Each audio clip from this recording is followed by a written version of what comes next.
আসসালামু আলাইকুম। আজকে একটা সয়েল টেস্টের ভিডিও নিয়ে আপনাদের সামনে উপস্থিত হয়েছি। আমি ইঞ্জিনিয়ার নাইমুর রহমান।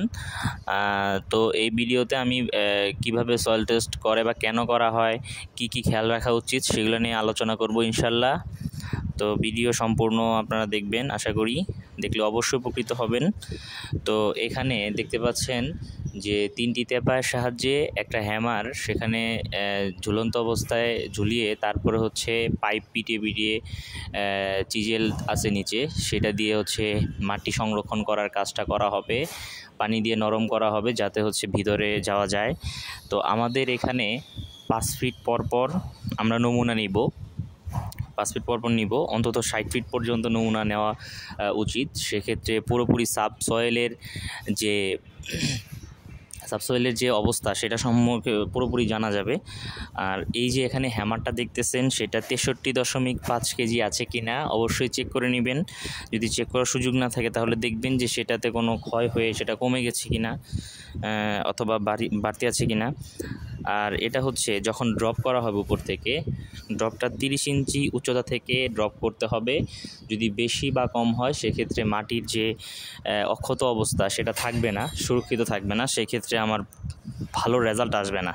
রেজাল্ট আসতে হলে অবশ্যই 30 ইঞ্চি উপর থেকে প্রতিবার ড্রপ করতে হবে। এটা অবশ্যই একজন অভিজ্ঞ বা যারা হচ্ছে এই বিষয়ে মোটামুটি কাজ করেছেন তাদের একজন সুপারভাইজড করতে হবে। তারপর হচ্ছে প্রতি 5 ফুট পর আলাদা আলাদা প্যাকেটে নমুনা মাটি সংরক্ষণ করেছে কিনা সেটাও চেক করতে হবে। এবং যখন চেক করবে তখন এন ভ্যালু সঠিকভাবে কাউন্ট এবং লিপিবদ্ধ করতে হবে একটা খাতায়। আমি এন ভ্যালুটা আপনাদের দিব ইনশাল্লাহ, আমাদের এখানে যে এন ভ্যালুটা কত আসছে। আর আপনারা আরেকটা বিষয় জানতে চান যে প্রতি 3 কাঠায় কয়টা হচ্ছে বোরহোল করতে হবে, এই হোলগুলা করতে হবে। প্রতি 3 কাঠায় বোরহোল যদি করেন সেক্ষেত্রে সর্বনিম্ন 3টি, যদি 5 কাঠার জন্য 5টি এবং 10 কাঠার জন্য 8টি বোরহোল প্রযোজ্য।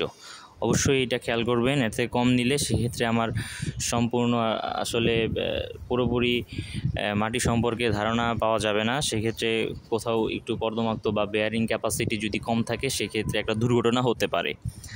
তো পরবর্তীতে আমরা একটা বিষয় আপনাদের জানাতে চাই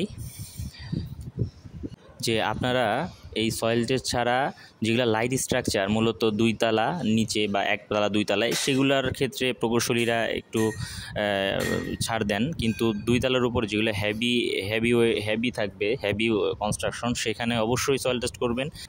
সবাই ভালো থাকবেন, সুস্থ থাকবেন এবং কনস্ট্রাকশনের বিভিন্ন ভিডিও পেতে চ্যানেলের সাথেই থাকুন। ধন্যবাদ।